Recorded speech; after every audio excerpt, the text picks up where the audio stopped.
नमस्कार, आप देख रहे हैं हल्ला बोल टीवी। मैं हूं अली। जनता का समर्थन मिलने और पिछले चुनाव में भारी बहुमत से जीत दर्ज कराने के बावजूद आखिर इस बार रीतलाल यादव दानापुर सीट से पीछे क्यों रह गए? आखिर चूक कहां हुई है? इस बारे में ज्यादा जानकारी देने के लिए हमारे साथ मौजूद हैं हल्ला बोल टीवी की उप संपादक प्रियंका रॉय। आप दानापुर सीट की जो बात करें, वहां पे इस बार बीजेपी के कैंडिडेट कौन है? तो रामकृपाल यादव। और आरजेडी के कौन है कैंडिडेट? तो रीतलाल यादव। अगर हम 2020 की बात करें तो 2020 में रीतलाल यादव ने बीजेपी की ही कैंडिडेट जो वहां पे थी 2020 में आशा देवी, उसको हराते हुए, भारी बहुमत से हराते हुए रीतलाल यादव ने वहां से जीत हासिल की थी। इस बार भी कई लोगों, दानापुर की जितनी लोग हैं, उनको एक उम्मीद था। उम्मीद क्या मतलब, इस बार भी ऐसी उम्मीदें जताई जा रही थी कि रीतलाल यादव ही जीत हासिल करेंगे, लेकिन इस बार रामकृपाल यादव जो कि वहां पे बीजेपी की कैंडिडेट है, वो जीत हासिल करते हुए नजर आ रहे हैं जी। इसके पीछे का क्या कारण हो सकता है, या क्या संभावना कारण बताई जा रही है जो रीतलाल यादव पीछे हो गए?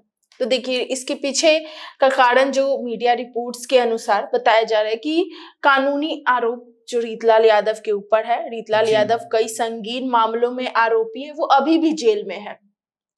और इस चुनाव के समय उनका मामला, वो जो जेल का जो भी मामला है, वो काफी चर्चा का विषय बना हुआ था इस बार चुनावी माहौल में जी।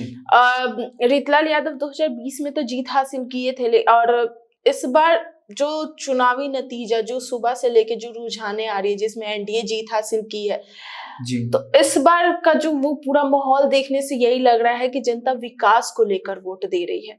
देखिए, कई बार पिछले बार का हम लोग भी, अगर आम जनता वोट देने जाएंगे तो हम पिछले बार का रिकॉर्ड देख कर ही जाएंगे, तभी उस कैंडिडेट्स को वोट देंगे। हम लोग ये पूरा देख के जाएंगे कि उसने काम कितना किया, बिल्कुल उस क्षेत्र में उसने काम कितना किया, विकास के लिए क्या काम किया। कई सड़क का मामला होता है, सड़क की स्थिति कैसी है, वहां की सड़कें कैसी है, नाले वाले कैसे, बेरोजगारी, पलायन, बहुत सारे मुद्दे होते हैं। पलायन, बेरोजगारी, शिक्षा का जो मैटर है कि दानापुर में किस तरीके से कितने स्कूल्स है, कितने कॉलेजेस हैं, वहां के लोगों को कितनी शिक्षा प्राप्त होती है, मतलब वैसा माहौल रहे तब तो वहां पे लोग आगे बढ़ सकते। तो ये सब चीजें को दिमाग में रख के ही इंसान वोट देने जाते हैं। 2020 में रीतलाल यादव जीत हासिल किए थे, नो डाउट। वहां पे उन्होंने बीजेपी के ही कैंडिडेट आशा देवी को हराया था, लेकिन इस बार वो पीछे हो गए हैं। इस बार वहीं से, जैसे रीतलाल यादव कैंडिडेट वहां से आरजेडी के हैं, रामकृपाल यादव वहां पे बीजेपी कैंडिडेट है यादव से। तो देखा गया, सभी को ये लगा कि रीतलाल यादव का वहां पे बहुत पकड़ है, अच्छा खासा पकड़ है, हारना इम्पॉसिबल है, लेकिन वो हारते हुए इस बार नजर आए। कारण उनका जो कानूनी सिकंजा उन पे कसा हुआ है, वो अभी भी जेल में है। बाहुबली के नाम से भी वो जाने जाते हैं। तो लोग जब वोट देने जाते हैं तो पिछले काम को ध्यान में रखते हुए जाते हैं। 2020 से 2025 के बीच जो 5 साल का गैप होता है, इस गैप में आप कितना काम कर रहे हैं, लोग आपके काम से कितना खुश हैं, ये सब चीज वो मद्देनजर रखते हुए वोट देंगे। रीतलाल यादव का जो कामकाज का तरीका था, जो मीडिया रिपोर्ट्स के मुताबिक जो बताई जा रही है कि शायद रीतलाल यादव वहां पे उतनी अच्छे तरीके से काम नहीं कर पाए। विकास का काम जो था, वो वहां जनता खुश नहीं थी उनके विकास की काम से। स्थानीय जीत के प्रदर्शन के बावजूद वहां पे जो शिक्षा का जो माहौल है, उससे जनता खुश नहीं थी। वहां पे जो सड़क का जो स्थिति है, जाम हो जाना, दानापुर मैं भी गई हूँ, वहां का जो सड़क का स्थिति है, मैंने भी वहां पे देखा है कि किस तरीके से उस बाजार में जाम लग जाती है। उसको सुधारा भी जा सकता है, ये कौन करेगा? वहां के जो मौजूदा विधायक की समस्या हो या सड़क की जी टूटा होना, सड़क का गड्ढे होना, बारिश में जिन सबको पानी जमा हो जाना, तो ये सब वहां का जो ये सब समस्या वो कौन सॉल्व करेगा? वहां का मौजूदा विधायक। अगर 2020 में वहां की जनता ने, दानापुर की जनता ने रीतलाल यादव को चुना, तो कुछ सोच समझ के ही चुना होगा। और उन 5 सालों में जब रीतलाल यादव ने कुछ एक नहीं उम्मीद होगी किया। कि रीतलाल यादव 5 साल में बहुत सारे विकास करेंगे, सड़क का विकास, बेरोजगारी, अगर इन मुद्दों पर ध्यान जी देंगे। जी, तो इन जी मुद्दों को मद्देनजर रखते हुए ही वहां पे जो वोटर्स हैं उन्होंने इस बार बीजेपी पे भरोसा जताते हुए राम कृपाल यादव को वोट दिया है। जी हालांकि राम कृपाल यादव की बात करें तो वो काफी अच्छे नेता माने जाते जी हैं। राम कृपाल यादव एक ऐसे नेता माने जाते हैं जो लोगों का समस्याएं सुनते हैं, हर समय उपलब्ध रहते हैं, उनके अंदर कोई किसी चीज को लेकर कुछ भी नहीं रहता। वो जब आप उनको अपनी समस्याएं बताने जाएंगे तो वो मौजूद रहते हैं वहां, आपकी समस्या सुनते हैं, आप उनको जहां बुलाए वहां उपस्थित रहते हैं। उनके अंदर जी किसी उनको लंबे टाइम से काफी अच्छे नेता माना जाता है।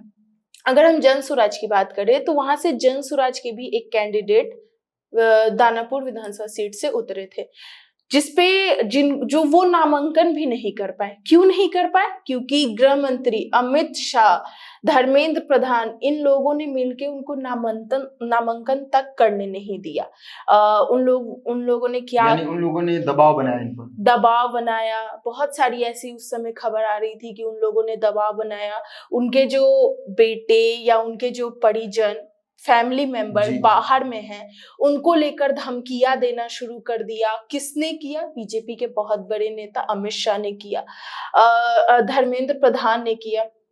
इन सब से डर के, हालांकि जनसुराज के कई ऐसे नेता हैं जो कई लोगों पे दबाव बनाया गया। सिर्फ दानापुर सीट से जो जनसुराज के लेकिन अभी जो कैंडिडेट थे, रिजल्ट के रुझानात आ रहे हैं उनसे ये बात साफ है कि जनसुराज ने एक भी सीट हासिल नहीं की, उनका खाता तक नहीं खुला। जी, इस पे क्या कहना चाहिए आप? पहले तो अभी मैं दानापुर सीट की जी बात कर लेती हूँ। तो वहां पे जो इनका जो पूरा रुझान था जनसुराज, वो पूरा तो खत्म कर दिया अमित शाह ने और धर्मेंद्र प्रधान ने, जी नामांकन तक नहीं करने दिया। जनसुराज के कई कैंडिडेट्स पे ये धमकियों का सिलसिला जारी था, सिर्फ दानापुर से ही नहीं। कई ऐसे कैंडिडेट्स, जो लोग नहीं डरे उन्होंने नामांकन किया, जी जो लोग डर गए उन्होंने नामांकन तक नहीं किया। हालांकि अगर वो वहां से नामांकन कर लेते तो ऐसी संभावनाएं जताई जा रही है कि वो राम कृपाल यादव का वोट काट सकते थे, जी क्योंकि वो वैश्य जो समाज से आते हैं, जो ज्यादातर लोग उस मतलब जो वहां के जो जनता है दानापुर जी की, वो उनको सपोर्ट करती, उनको वोट देती, और उनको वोट देने की वजह से इधर राम कृपाल यादव का वोट कट सकता था। जी लेकिन जहां कई सीटों पर जहां त्रिकोणीय मुकाबला था इस बार, लेकिन वही दानापुर सीट जहां से जनसुराज के कैंडिडेट ने नामांकन भी नहीं किया, तो वहां पे तो त्रिकोणीय मुकाबला नहीं रहा, वहां पे आमने सामने का मुकाबला रहा, जो कि बीजेपी के कैंडिडेट राम कृपाल यादव और आरजेडी के कैंडिडेट रीतलाल यादव मौजूद थे। लेकिन रीतलाल यादव को वहां पे भारी बहुमत से हार का सामना इस बार करना पड़ा। हालांकि पिछले बार तो उन्होंने बीजेपी के ही कैंडिडेट को हराया था, भारी बहुमत से हराया था, 1-2 लाख की हम बात नहीं करेंगे, तो भारी बहुमत से हराया था। और अगर वहां पे देखिए 2015 की बात कर ले तो थी आशा देवी, वहां पे 2015 में थी, 2010 में भी उन्होंने जीत हासिल की। लेकिन जब रीतलाल यादव की एंट्री हुई 2020 में, तो 2020 में रीतलाल यादव ने जो 2 बार से विधायक रह चुकी उनको पीछे कर दिया। रीतलाल यादव एक ही बार आए, 2 बार से जो विधायक रही सीधा उनको पीछे कर दिया, और बीजेपी को पीछे करते हुए वो आगे बढ़े। लेकिन 2020 में ही विधान परिषद के चुनाव में 2015 में रीतलाल यादव ने जीत हासिल की थी, लेकिन इस बार विधानसभा के चुनाव में उन्होंने जीत हासिल नहीं की, राम कृपाल यादव। और ऐसा माना जा रहा है कि जिस तरीके से रीतलाल यादव में के प्रति जो भी आरोप है, उनको लेकर लोग कहीं ना कहीं उनको वोट देने नहीं गए, उनके आरोपों को लेकर, क्योंकि अभी भी वो जेल में है। उनके काम को लेकर कोई भी जनता किसी कैंडिडेट्स को वोट देने जाती है तो उनके पिछले काम को मद्देनजर रखते हुए ही वोट देने जाती है। तो हो सकता है कि रीतलाल यादव दानापुर में विकास, सड़क, बिजली, शहरी सेवा, ये सब जैसे मामले, मुद्दे होंगे वहां पे हैं, मैंने भी देखा है, सभी ने देखा, ध्यान नहीं दिया होगा, उन्होंने इस पे हो सकता है कि ध्यान नहीं दिया होगा, तभी वहां से नाराज जनता इस बार उनको समर्थन नहीं दी है, और इस बार उन्होंने राम कृपाल यादव पे भरोसा जताया है, और इसलिए वहां पे राम कृपाल यादव जीत हासिल करते हुए नजर आ रहे हैं।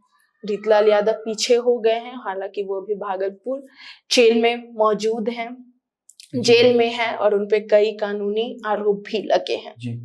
तो सुना आपने किस तरह रीतलाल यादव पर पिछली बार जनता ने भरोसा किया था कि वो हमारे दानापुर सिटी में विकास करेंगे, हमारे दानापुर विधानसभा क्षेत्र में विकास करेंगे, लेकिन इन 5 सालों में उन्होंने विकास के नाम पर सिर्फ और सिर्फ विनाश किया, जिसको लेकर जनता में नाराजगी थी और उन्होंने यानी जनता ने रीतलाल यादव को हरा दिया।